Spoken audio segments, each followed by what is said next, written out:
I was very lucky in my own life because every place I looked, at the pinnacle, there was a guy that was better than I was. And one of my father's best friends was a great surgeon with a vast mechanical ability.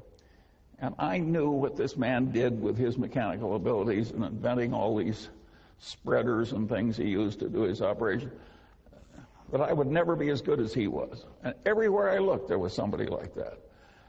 And there was all this folly out there, and I suddenly realized, if I just avoid all the folly, maybe I can get an advantage without having to be really good at anything. And I kept doing that all my life, and it worked so well that I enjoy sharing it with people like you. It really works to tackle much of life by inversion, where you just twist the thing around backwards and answer it that way. I have to give problems to my children, and once when I had all of them together, I said, well, there's an activity in America. There's a one-on-one tournament, and the national champion became the national champion on 2 separate occasions, 65 years apart. Name the activity. And 7 of my children could not remotely do it. The 8th is a PhD physicist, and he did it very quickly. And what he did was he just turned it around. He says, it cannot be athletic. And he realized that no 85-year-old was ever going to win an athletic thing with the neurological and other deteriorations that are so evident tonight on the stage.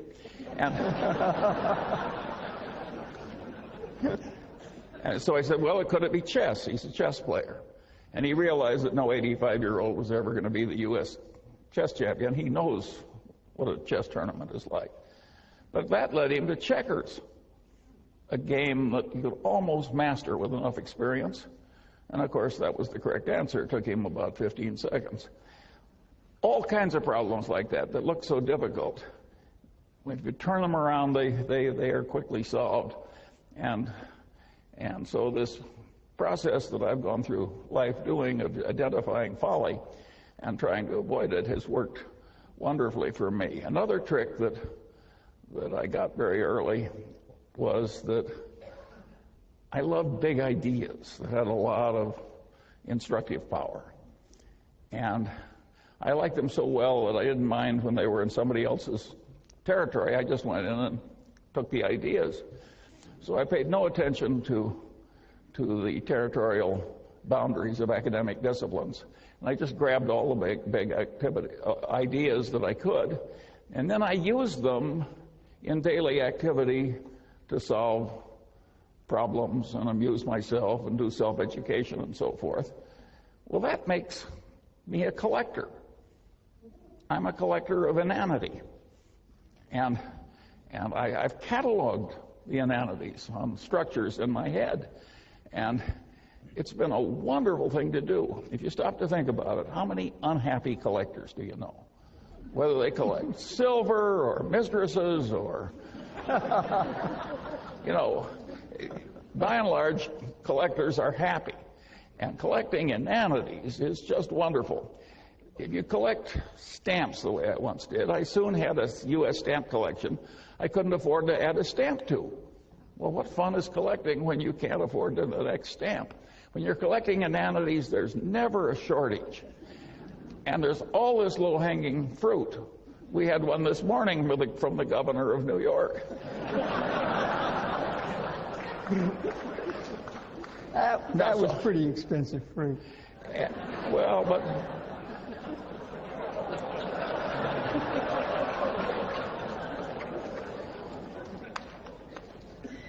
And so, this is just a wonderful activity, and it's amused me and instructed me all my life. And another thing that I got into when I did that was to be very interested in seeing how these ideas interplayed together. There's not big academic reward or worldly reward for integrating one discipline for a strange discipline with a strange discipline that's not your own. So if you do it in your head, you're in a territory without much competition. Warren always says you should take the high road in life because it's less crowded.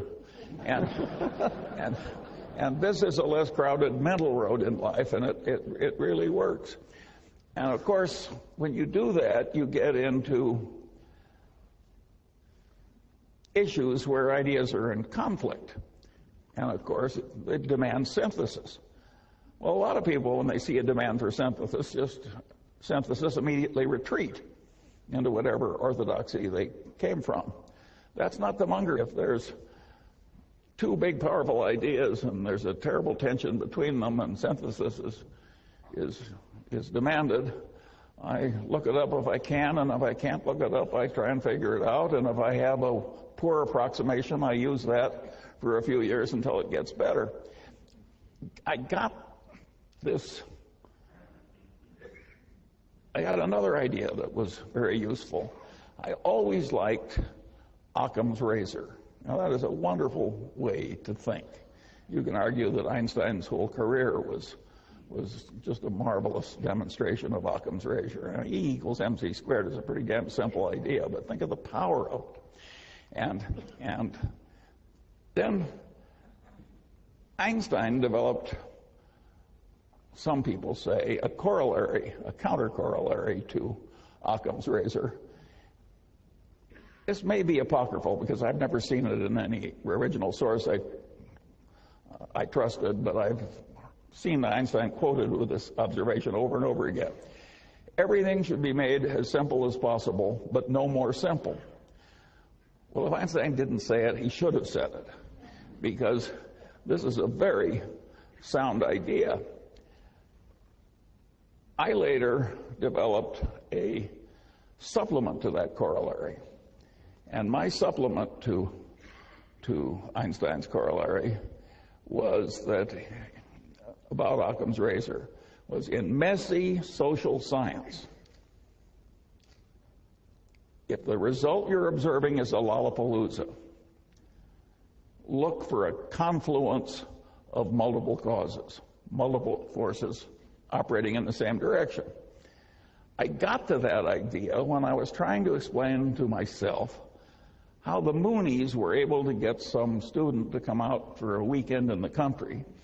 And at the end of the weekend, the guy was a brainwashed zombie who was the slave of some megalomaniac nutcase for the rest of his paltry life. And this is obviously a Lollapalooza result. And so I looked in academia for an easy, correct answer to this, and of course I didn't find it. I finally stumbled across a popular book done by some psychiatrist founded by the Rockefellers, who had studied the last work of Pavlov. And Pavlov had had these dogs in these cages. And when the Leningrad flood came in 1920, it went right up to the dogs' noses, and they damn near drowned and died, but didn't, and the stress was perfectly horrible. And they'd all been conditioned to have these dog personalities, and when the waters receded, the personalities had reversed. Well, Pavlov, being a great science, spent the rest of his life giving nervous breakdowns to dogs and trying to reverse those breakdowns. And this is not pretty reading, but it was very instructive. And I realized that the Mooney methods and the involvement of stress was clearly part of it. I also realized that the psychiatrist did not have an adequate explanation. Well, finally, I stumbled into psychology, in which I'd never taken a course, and so I just bought the three main textbooks in Psych 101 in the country, and I riffled through them quickly. And, you know, I could pick up the 20 main ideas in social psychology very easily, and when I used them as a routine system, I could see that the Moonies were using about 6 of these things in combination with the Pavlovian stress. And just as the dogs' brains snapped in the Leningrad flood, the Moonies have a term in their conversion method causing the target to snap. Same damn idea. Anyway, I found that very interesting. And because I'd reached a conclusion, a very unpopular, unpolitically correct conclusion that I've just given you,